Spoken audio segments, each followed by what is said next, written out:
SCP-1348, Object Class Keter. SCP-1348 is a modified cave complex located 81 kilometers from El Taiba, Syria, and the Jabal al-Druze Mountains.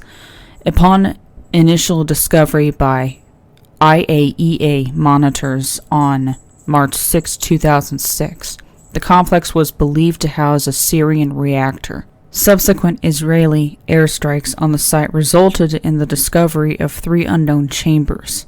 Per intergovernmental compact with the Israeli and Syrian governments, Foundation agents responded, containing SCP-1348-01, 02, and 03, and constructing the Site-87 containment unit. SCP-1348-01-Echo is an anomalous humanoid originally observed performing the ritual practice now designated as SCP-1348-02 inside the SCP-1348 ritual complex. On 3 weeks after initial containment, the subject entered status epilepticus and died.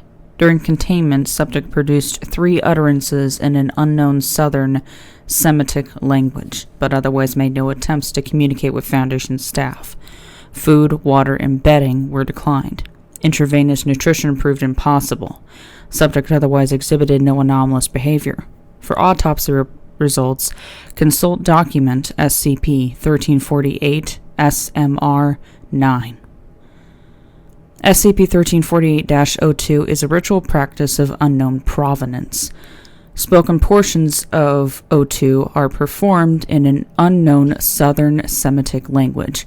When adequately performed by individuals meeting unclear ritual criteria, 02 prevents full retraction of the veils surrounding SCP-1348-03.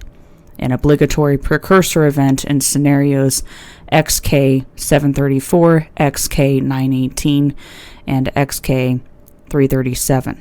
At present, details of the religious faith underlining 02, ritual criteria necessary for adequate participation in 02, and the causal mechanism connecting 02 with the retraction of the veil are speculative or unknown. When performed by appropriate celebrants, adequate performances of 02 are mimetically virulent, inducing suggestibility, religious mania, and desire to perform the ritual practice in 38% of exposures. Repeated exposure results in ritually themed obsessive compulsion. The mimetic transmission rate of 02 appears to increase as successive revisions approach the ideal state. For unknown reasons, members of haplotype CMH6 appear to be immune to the adverse effects of this mimetic transference.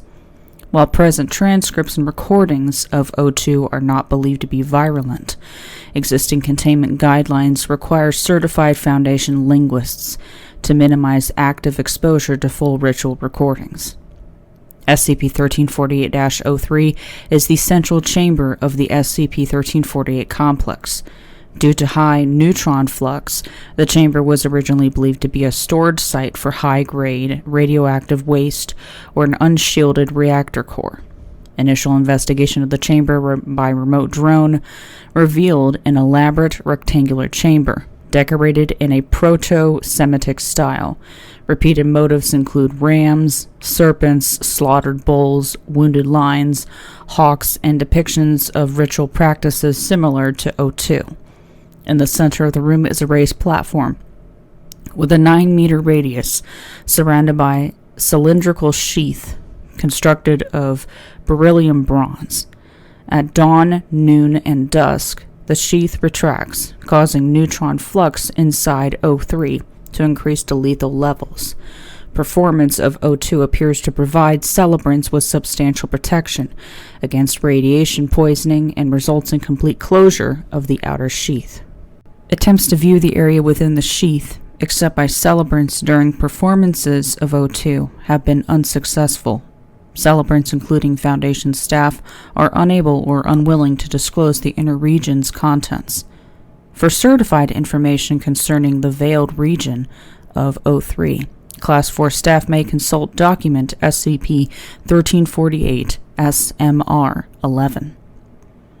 Document SCP-1348 SMR-9. Postmortem Summary SCP-1348-01-Delta. Document SCP-1348 SMR-9. Postmortem Summary SCP-1348-01-Delta. Subject SCP-1348-01 Echo. External examination. Bodies of a taxonomically anomalous humanoid with pre-mortem history of severe injury.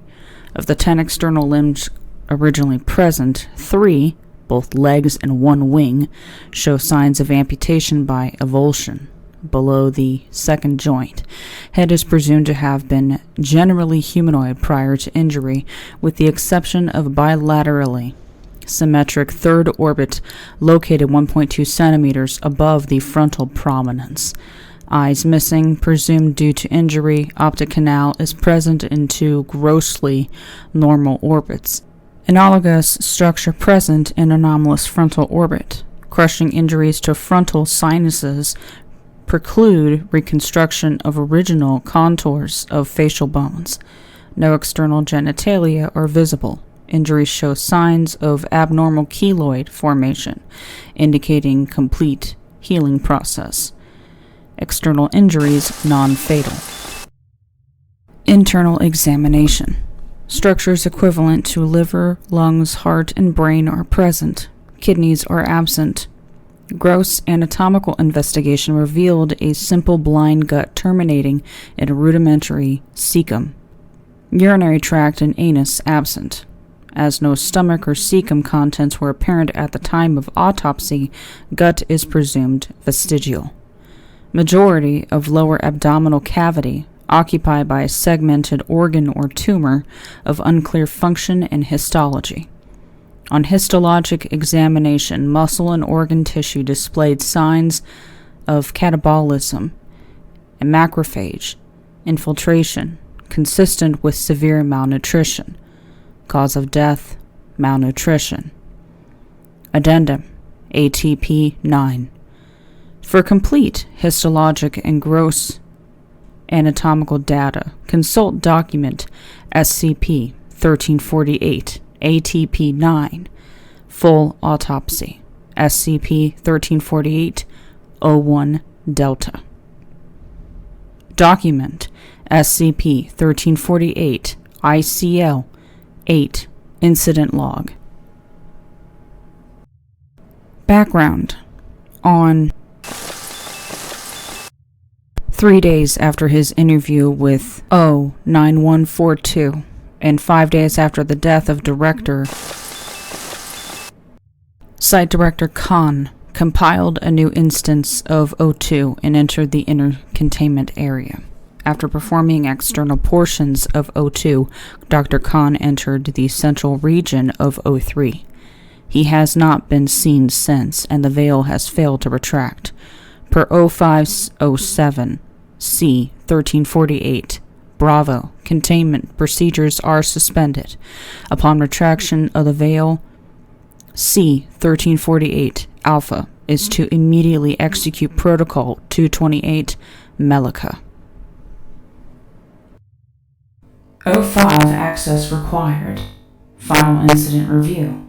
SCP-1348 ICL 8. SCP-1348 ICL 8. Final incident review. SCP-1348 ICL 8. Background. On 3 days after his interview with O9142 and 5 days after the death of Site Director Khan compiled a new instance of O2 and entered the inner containment area.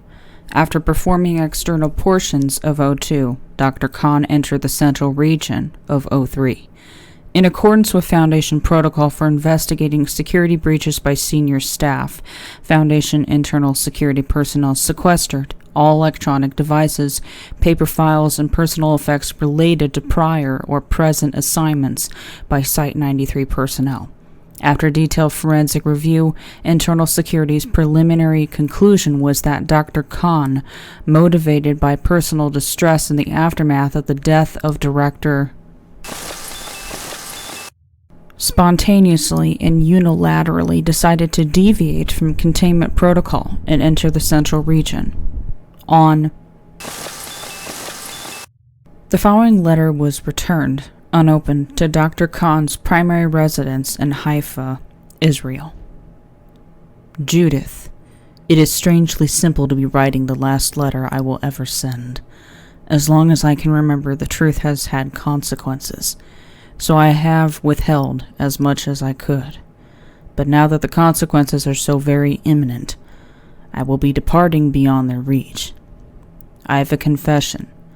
When you were 10, I told you that I was a linguist for the Institute. When you were very young, 3 perhaps, this was true. By the time you were old enough to ask, I was wise enough to lie, and I had other duties. Before you retreated into the Torah, you were still rebellious. You once told me that I loved my country more than I loved you. Why did I have to be a spy and not your father? I could not answer, because I could not tell you that you were wrong. I served the world, not Israel. I served out of fear, not love. Before the Shoah, your grandfather was a typesetter in Danzig. The Germans burned his presses and took him to Monowitz. And he worked in the printer's shop. After the Americans came, he went to Israel. He fought at Jaffa, and before the war he came to Barkai. And then I was born. These were the great and terrible events in his life, and I only met him after they had passed. Because I only saw the outlines of the events which had shaped him, I could not understand why he was such a hard man. Eventually I gave up. I came to understand that I could never understand. I could only cast my forgiveness into the dark, not knowing what it was that I was forgiving. When you were 16, Eliezer told me that he wanted to marry you and to study Torah at Bnei Brak. I screamed at him that there was nothing in the Torah and that he was a fool. I told you that if you married him, I would never speak to you again. I knew then that if there was a God, he was vast and terrible and blind. You cannot know how I knew this. But I was wrong, Judith. What does the Torah tell us? That the name once moved upon the water, that he broke bread with Abraham, that he wrestled with Jacob and broke his thigh, that he buried Moses in the clay beside the Jordan. But now the temple is a ruin. The people of Moses are scattered, and we have lost even the name. For so long I have stood on the edge of the chasm which separates us, demanding that he explain. When you married Eliezer and you covered your hair, I thought you were abandoning me. But you were seeking after the name which I had abandoned, unafraid to cast your forgiveness into the depths of the mystery. If you were unafraid, even as a child, why have I hesitated for so long? It is late. I am tired. Tomorrow I will anoint myself with oil. I will bathe in the font, and I will speak his terrible name. When the sun rises, I will stand before my broken father, and the fathers who are broken before him, as someday you will stand before me, as someday you will stand before him. I will be held to account for my absence. I will hold the name to account for his, and I will forgive him. I love you. I love you. Father. In light of this new information, the Incident Review Board altered its conclusion and recommendation. Prior to entry, Dr. Khan was suffering from religious mania brought on by exposure to SCP-1348-02.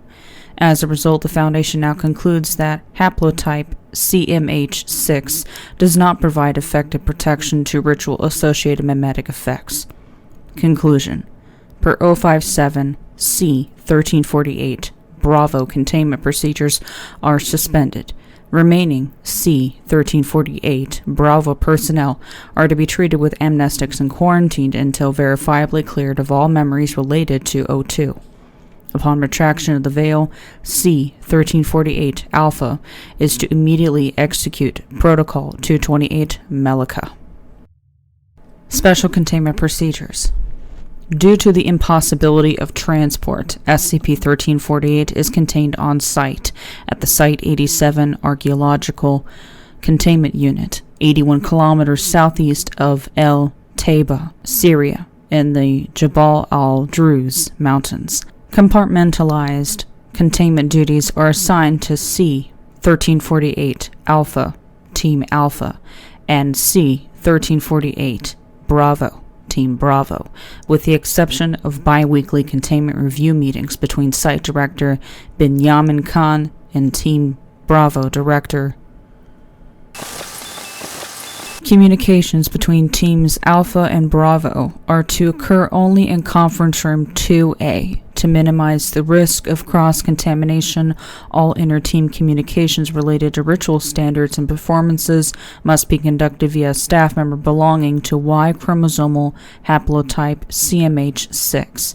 Containment Team A shall be comprised of Foundation employees recommended by Class 4 Site Supervisory Personnel, subject to disqualification for the following reasons: present membership in a religious faith, prior exposure to a registered memetic agent, fluency in Amharic, Ge'ez, Aramaic, or any Southern Semitic language, prior exposure to transmissions from SCP.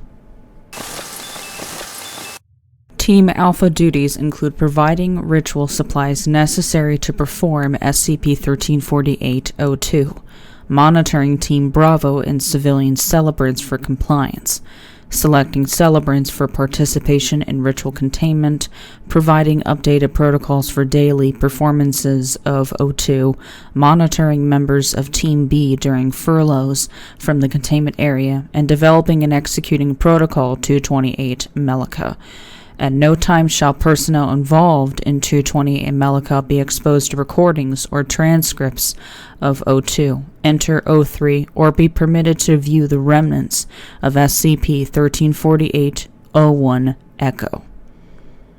Candidates for Containment Team Bravo shall be selected from individuals matrilineally descended from Druze, Mandean, and Mizrahi Jewish populations. Membership in Y chromosomal haplotype CMH6 is strictly disqualifying.